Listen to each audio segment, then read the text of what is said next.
Hi, welcome to our channel where we share the most intriguing stories. When a quiet ex-intelligence officer just wants to split firewood and walk his dogs, a power-hungry HOA president jumps the fence, literally sparking a land war of lies, forged maps, and late-night sabotage. She picked the wrong man to mess with, and the cameras were rolling. There's something about the way the morning fog curls across the lower field that usually calms my nerves. Not that I'm the nervous type. I spent over a decade in military intelligence and now run a firewood business that thrives on routine, not drama. But on that particular Friday morning, something felt off. My dogs, Scout and Timber, were pacing near the southwest fence line, ears up, tails stiff. They're well-trained, not the type to bark at a rabbit or squirrel. So, when I grabbed my coffee, threw on my flannel, and headed out toward the noise, I had a creeping suspicion this wasn't going to be a normal day. Sure enough, there she was. A woman in yoga pants and an HOA-branded windbreaker, standing on the wrong side of my fence with a goddamn tablet and measuring tape, acting like she was on a mission from the U.S. Geological Survey. She hadn't come through the front gate, which meant she either hopped the fence or squeezed through the gap by the old tool shed, which I keep chained. I slowed my walk, not because I was afraid, hell, I've dealt with worse in Kandahar, but because I couldn't believe what I was seeing. "Morning," I called out. She didn't look up. Instead, she tapped something on her screen, measured a segment of my boundary line with the tape, then knelt down and stuck a little orange flag into the soil, as if tagging a battlefield. I said, "Good morning," I repeated, a little sharper now. Finally, she stood, turned, and smiled like I'd just interrupted her afternoon tea. "You must be Mr. Draper," she said. "Karen Milton, president of the Forest Lakes Preserve Homeowners Association." She extended a hand over the fence like this was some kind of neighborly visit. I didn't take it. "You're on my land," I said flatly. "This isn't Forest Lakes. This is my private property." She chuckled almost condescendingly. "Yes, well, that's exactly what we're here to review." According to archival boundary overlays from county maps, this portion of land, about a quarter acre here along the tree line, may actually fall within Forest Lakes community jurisdiction. "I'm just verifying." "No, you're trespassing," I replied and gestured to the large metal sign behind me. "Private property, no trespassing, armed owner." "See that?" Karen barely glanced. "Those signs may be legally invalid if the land is in dispute." "There's no dispute," I said. "I bought this land 7 years ago, 12 acres, surveyed, stamped, recorded. You're standing on it without permission." Step back over the fence. Instead of complying, she tapped something else on her tablet and muttered, "Hostile response." Possible non-compliance. That's when I took out my phone. If there's one thing experience has taught me, it's that documentation beats confrontation. I started recording. "You are currently trespassing on private property. You've been told to leave. Failure to do so will result in police notification." Karen gave a dry laugh. "You really think you can intimidate me with a cell phone and a sign?" "I'm acting in an official capacity. I have full legal standing too." "You're trespassing," I repeated. "One more chance." Over the fence. Now, Scout let out a low growl behind me. Karen's expression flickered for a second, just long enough for the smug to crack. She took a step back toward the fence, then stopped. That's when she changed tactics. "Oh my God," she suddenly screamed. "He's threatening me. He just pulled a weapon. He's got attack dogs. He sicked them on me." The sheer volume of it shocked even me. Her voice echoed through the tree line, a screeching siren call of victimhood. She turned, stumbled over the bottom rail of the fence, and ran to a white SUV parked just outside the perimeter. She jumped in, slammed the door, and pulled out her phone. Through the windshield, I saw her talking animatedly, pointing back toward my land, even miming a gun with her fingers. It didn't take a genius to figure out who she was calling. "Great," I muttered to myself.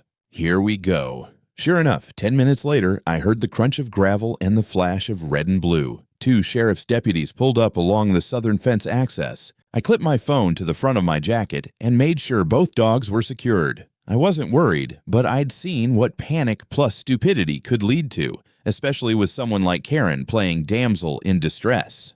I met the deputies halfway down the dirt path. "Gentlemen," I said calmly, "you might want to see this footage before we go any further." They exchanged a glance, and the circus officially began.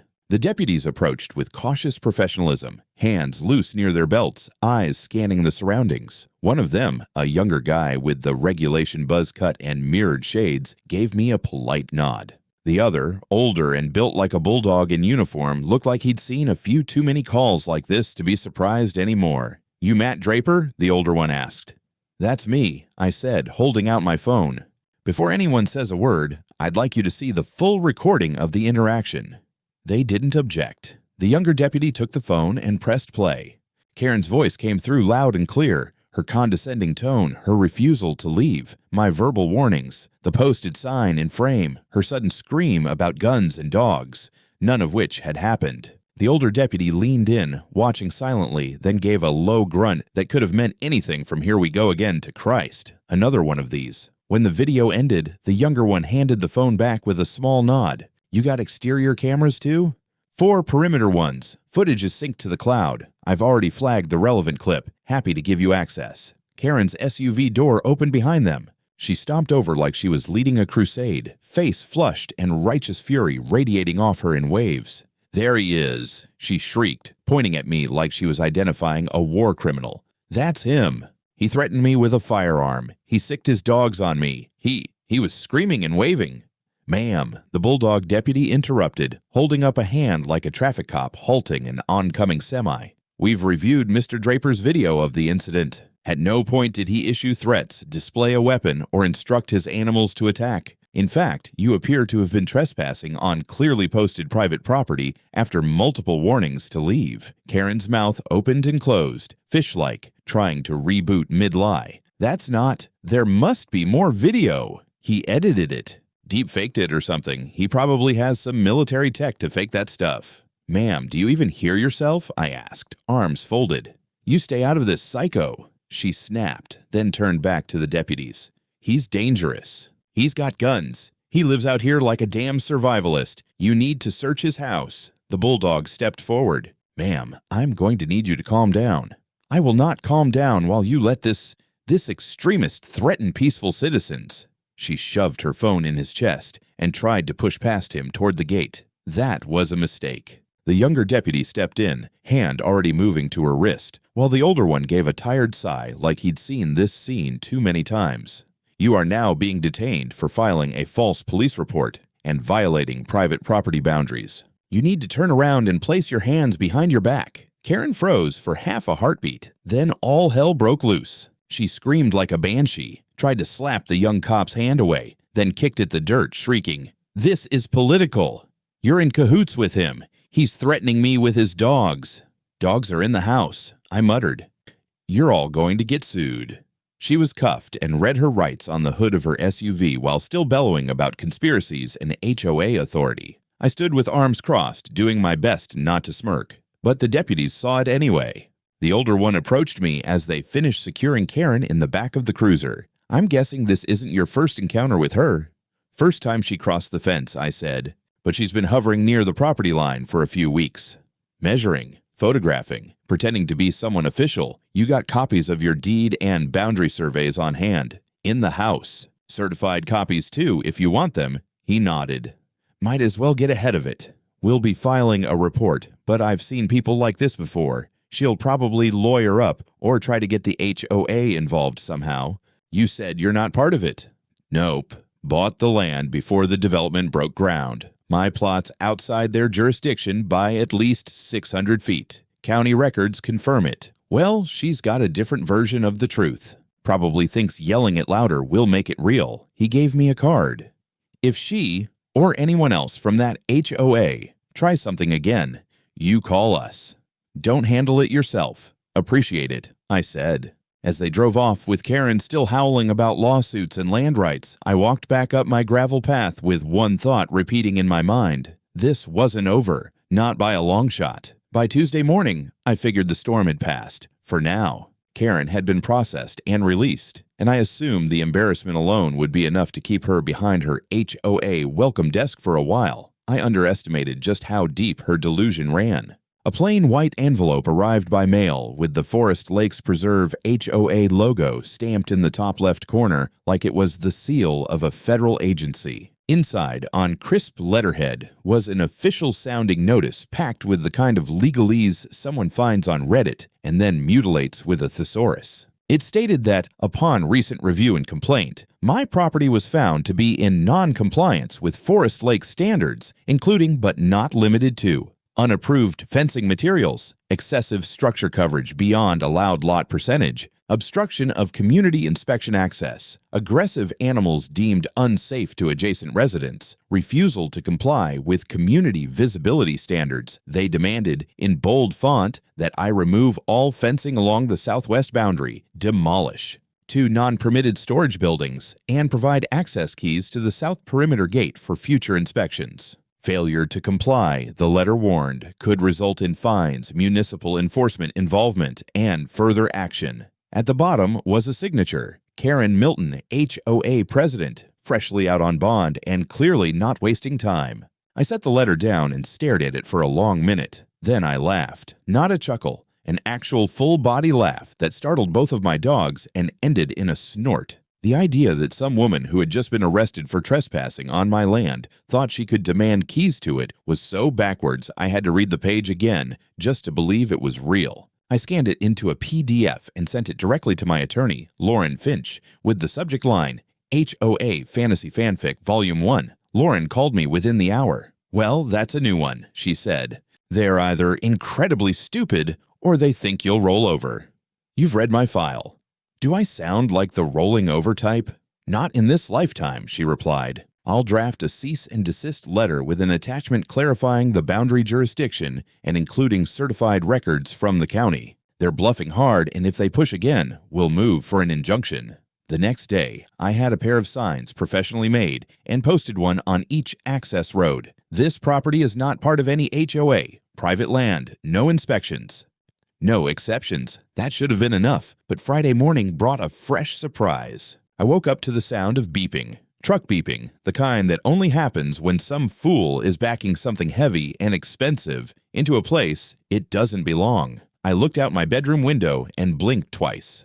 A private land survey company van was parked half in the ditch near my fence line, and 2 workers in neon vests were dragging measuring equipment toward my property corner like they were preparing to break ground for a mall. One guy had a clipboard. The other had a tripod.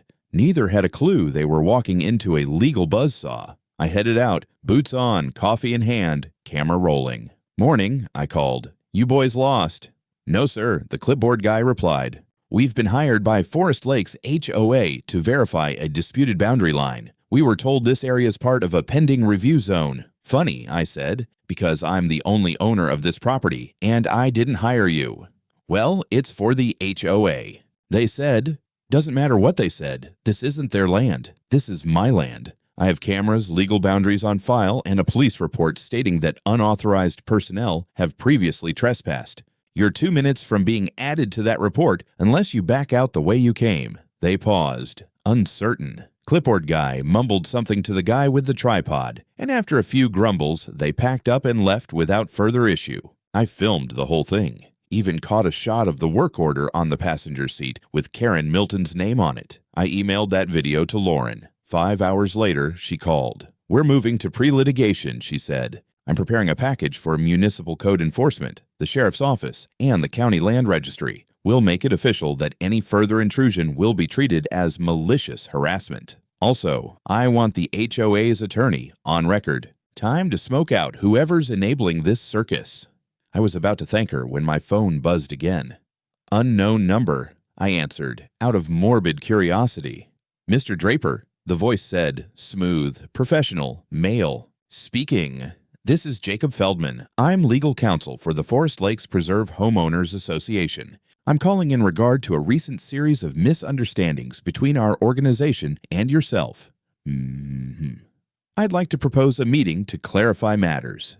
In person, civilly. You mean you want me to step into your trap in a neutral public location so you can hand me more fake documents and try to gaslight me into compliance?" There was a pause. "I assure you, that's not the intent." "Then here's my offer. You send me every map you think proves your claim. I'll send you the certified deed, drone footage, and GPS overlays that prove mine. Then you sit down and ask Karen why she's dragging your whole HOA into a personal grudge match she's going to lose in court. Very well, he said tightly. You'll be hearing from us. I hung up, walked outside, and took a long look at my tree line. Quiet now. Peaceful again, for the moment. I'd seen tactical posturing before. This wasn't about property anymore. It was about control. And Karen had just declared war.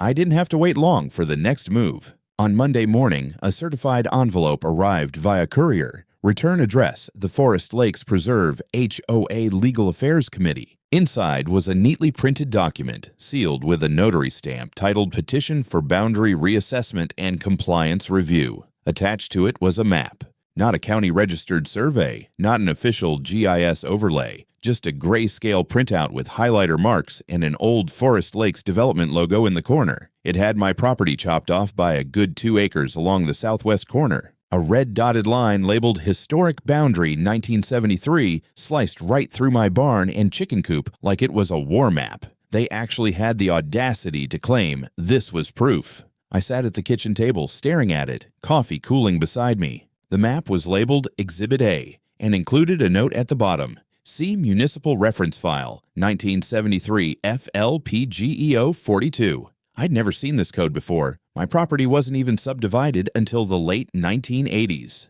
It had been part of a private timber lease before that. No one had lived out here since the Nixon administration. Lauren was already on the line before I finished reading. I forwarded her the packet, and within the hour, she called back, laughing.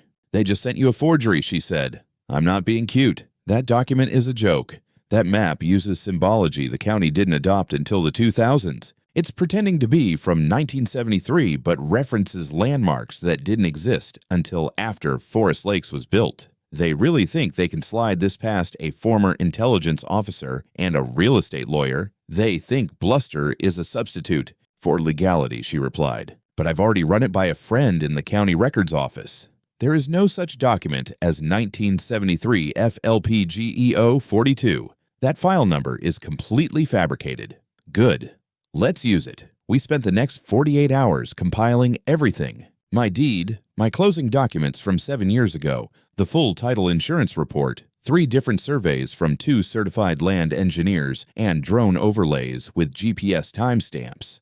We matched the fake HOA map against real county scans, then annotated every discrepancy. That Friday, Lauren filed a formal complaint with the County Land Use Commission, accompanied by a sworn affidavit alleging intentional fraud by the HOA. She also submitted a motion for declaratory judgment in district court to affirm my boundaries. And then she did something I didn't expect. She filed a separate action against Karen Milton personally. Count 1, attempted property fraud.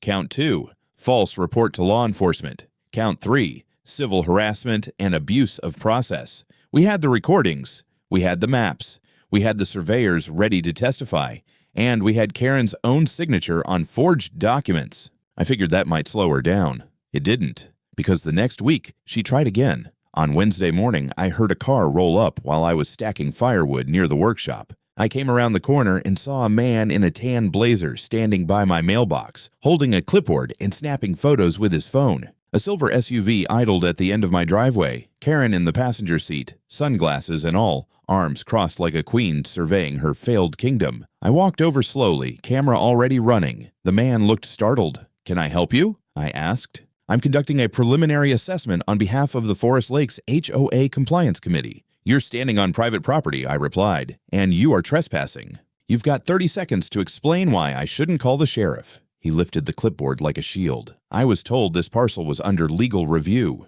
I'm just collecting visual documentation. Did you bring a court order?" "No, but..." "Then get off my land." Karen rolled down the SUV window. "Mr. Draper, we're within our rights to collect evidence in preparation for civil review." I turned to her. "You just handed my lawyer a forged map. You're lucky I haven't sued you personally into the next zip code." "You're being hostile," she snapped. This could have been a peaceful process. It was peaceful. Until you climbed over my fence, screamed about guns, lied to the police, forged county documents, and sent random people to my gate like you're staging a medieval siege. "I'm not leaving," she said, "and neither is he." I pulled out my phone and dialed the sheriff. It took 10 minutes for a deputy to arrive. Luckily, it was the same older officer from last time, bulldog face, skeptical eyes. He took one look at Karen and sighed like he'd stepped in dog crap. "They're back," he muttered. "Round 3, I said. I handed him the video of the guy trespassing and Karen directing him from the car. He walked up to the vehicle. "Ma'am, you've already been advised not to approach this property. You're violating a pending injunction and interfering with an active legal investigation. Your presence here today is unlawful." Karen's smugness cracked. "You can't be serious," she said. "I'm giving you one warning. Leave now or I will arrest you again. And this time, the charges will stick longer." She didn't speak, just motioned for the clipboard man to get back in, then rolled up the window. They drove off, slow and silent. By the time I got back to the house, Lauren had already seen the footage. Her response was simple: "It's time to bury them in paper." And we would. The next few weeks were a legal grindstone, and Lauren took to it like a war general with a vendetta. I had no illusions about Karen giving up quietly, but even I underestimated just how much institutional rot she was willing to dig into. One Monday morning, while I was repairing the post on the eastern boundary fence, damage I suspected wasn't accidental, I received a visit from someone I didn't expect. A municipal inspector, clipboard in hand, reflective vest, county vehicle parked at the edge of the gravel road. He introduced himself politely as Daniel Keating from the Greene County Municipal Planning Office, here for a requested boundary review tied to HOA submitted documents. I felt my blood run cold for a second. Was the county actually taking this fake boundary map seriously? "Hold up," I said. "Is this an official county investigation?" Keating raised an eyebrow. "It's a formal response to a complaint filed under Administrative Code G14.067. The HOA petitioned for a jurisdictional review, citing historical boundary discrepancies. I invited him to the workshop, handed him a cold bottle of water, and laid out everything I had. The title deed, my original surveyor's report from when I purchased the property, the certified GIS overlay, and the 4K drone footage of the entire parcel perimeter." He studied each document carefully, turning pages, occasionally making a mark in his notebook. Then he chuckled. "Wait a minute," he said. "You're not the same Matt Draper who used to be at Langley, are you?" I nodded slowly. "I knew I recognized your name. I was on rotation with the 14th group out of Stuttgart in 2009. We crossed paths once at that NATO brief in Mons." He grinned like we'd just bumped into each other at a barbecue. I couldn't help but laugh. "Small world." "Even smaller when you're dealing with HOA bull, excuse me." "Nonsense," he said, flipping back to the fake map they'd submitted. "This thing's an amateur hour forgery. The document's footer format isn't even in line with county standards. And, look here, this topographic reference. That's a 2016 LiDAR imprint. They tried to pass off a fake 1973 map using tech that didn't exist until the Obama administration." I gave him the printout of Lauren's legal filings and the email chain that included Karen's own language, thinly veiled threats about remapping. Problematic plots. Daniel closed his notebook and stood. "This isn't going anywhere. I'll be filing a report that your boundaries are legally sound and documented in accordance with county and state law, and I'll be recommending a separate audit of the HOA's filings. We've had 2 other complaints about Forest Lakes in the last 6 months." "Appreciate it," I said. As he was leaving, he paused. "Do me a favor.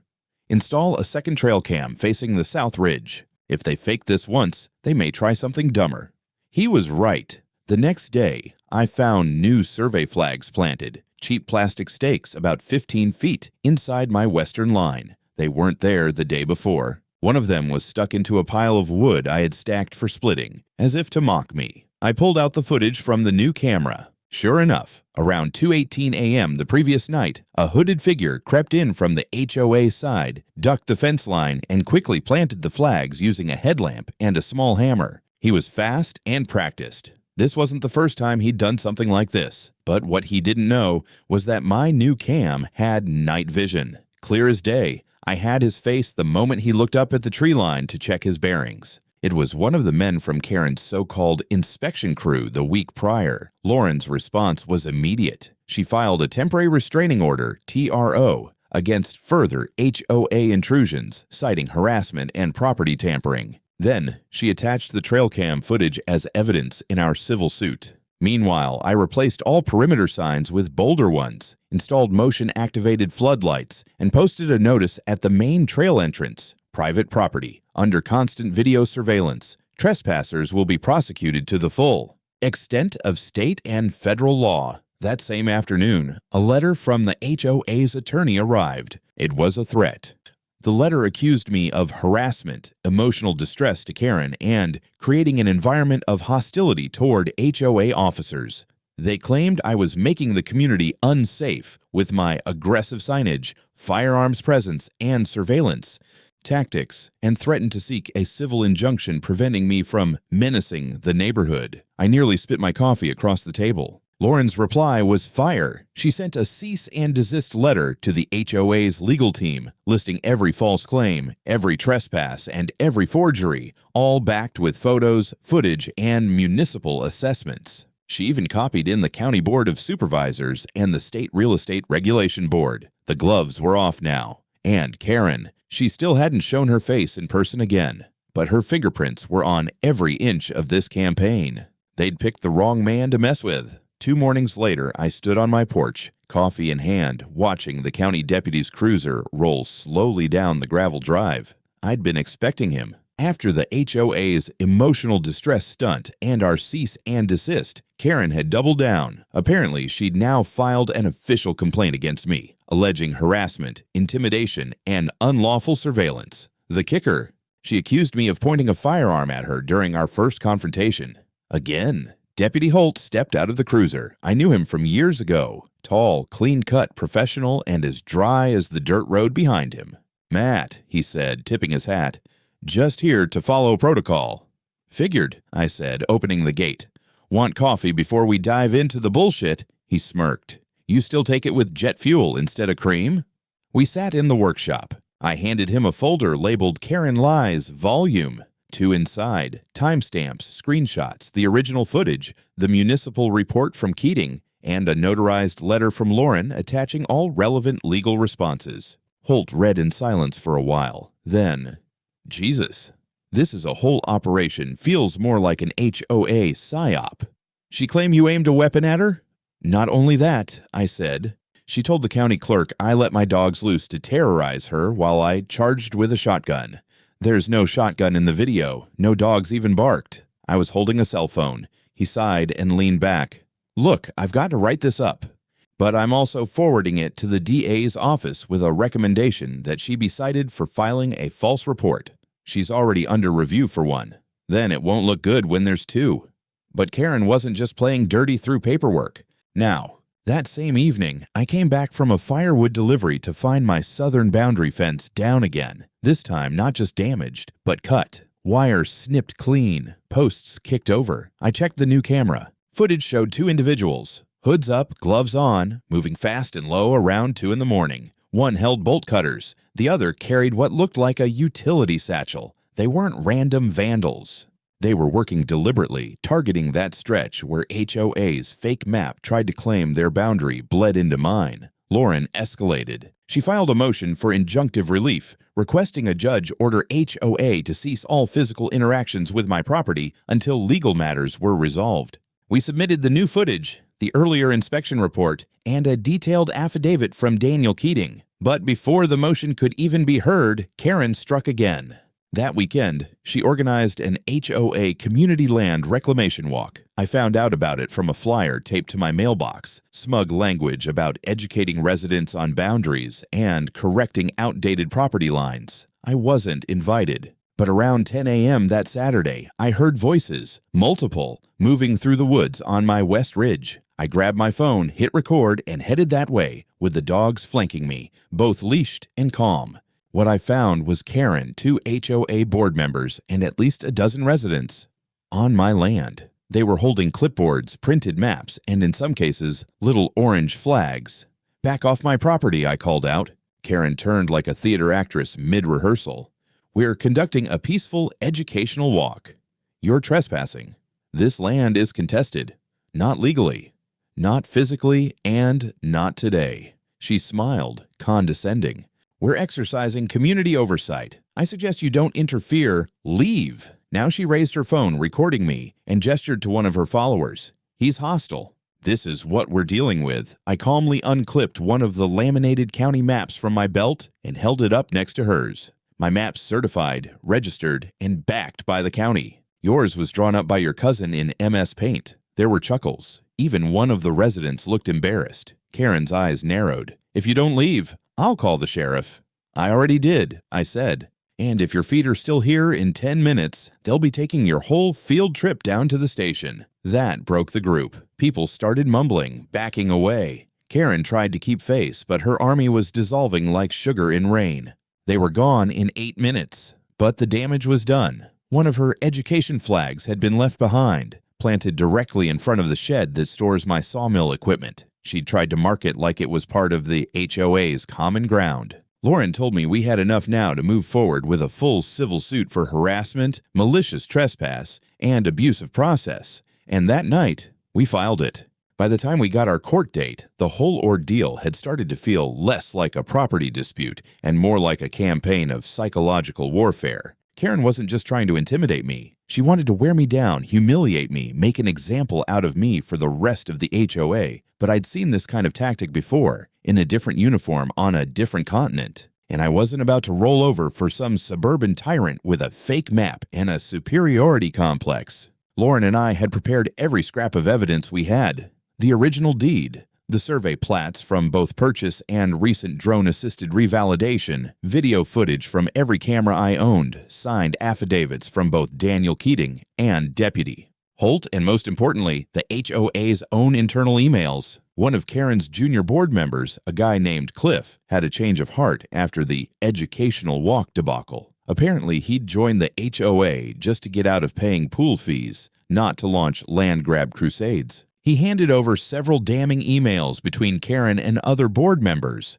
where she explicitly discussed pushing Matt's boundaries, pressuring the county to revoke my grandfathered lot rights, and, most incriminating of all, how they might need to keep calling in threats to draw law enforcement attention. That last line was pure poison. We had a signed affidavit from Cliff, notarized and sealed. Lauren nearly wept with joy when she read it. The court appearance was set for a Tuesday morning. Small county courtroom, modest crowd. But Karen showed up dressed like she was attending a gala. Heels, pearls, thick folder under her arm, and that same smug aura, like she owned every square foot of land her shoes touched. Her attorney was a sharp-tongued woman from Richmond, clearly hired with HOA funds. She tried to start off with a confident tone, citing conflicting boundaries, public safety concerns, and the need for proper community management. But Lauren cut through her like a scalpel through wet paper. The moment we introduced the verified plats, surveyed in accordance with both state and federal guidelines, stamped by 2 independent registrars, the judge leaned back, raised an eyebrow, and asked Karen's lawyer one question.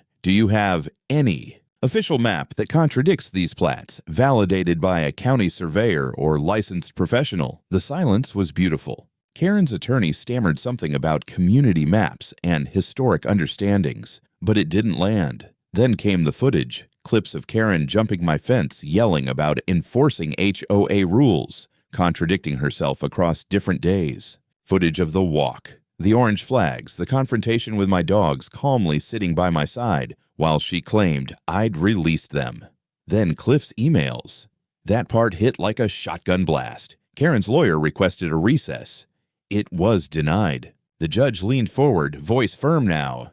This appears to be not just a civil matter, but a potentially criminal one. Karen started to squirm. Lauren moved for a summary judgment. The judge granted it, in full. The HOA was ordered to pay me $85,000 in damages for legal costs and emotional distress, plus $140,000 in penalties for illegal encroachment and misrepresentation of authority. They were also ordered to issue a formal retraction of their land claims and forbidden from any further contact with my property. But that wasn't all. The judge referred the matter to the county prosecutor for criminal review.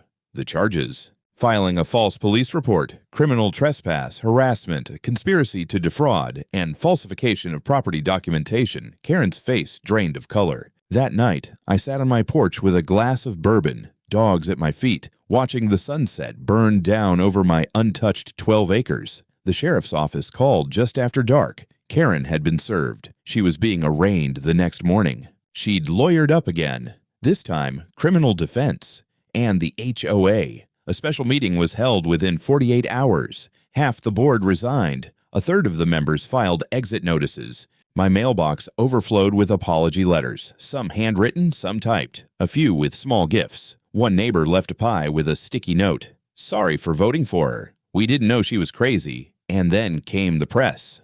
Local news picked up the story. HOA president faces criminal charges after land grab scandal. There was even drone footage of Karen being escorted from her home in handcuffs. It made it to a national blog about property rights. Some guy on YouTube made a 10-minute breakdown of the case titled How to Beat a Corrupt HOA President with Nothing But Facts, Dogs, and Grit. Suddenly, I wasn't just Matt the firewood guy anymore. I was the guy who fought the HOA and won. Karen's arraignment came and went like a late summer storm. Loud, disruptive, and ultimately powerless. She pled not guilty, of course, but the DA had already built a tight case. Between the false police report, the trespassing, and the internal emails proving intent, it wasn't a matter of if she'd be found guilty, but how bad the fallout would be. She ended up taking a deal. 2 years probation, 200 hours of community service, and a hefty fine. But more than that, she was barred from holding any position in an HOA or property-related organization for 10 years.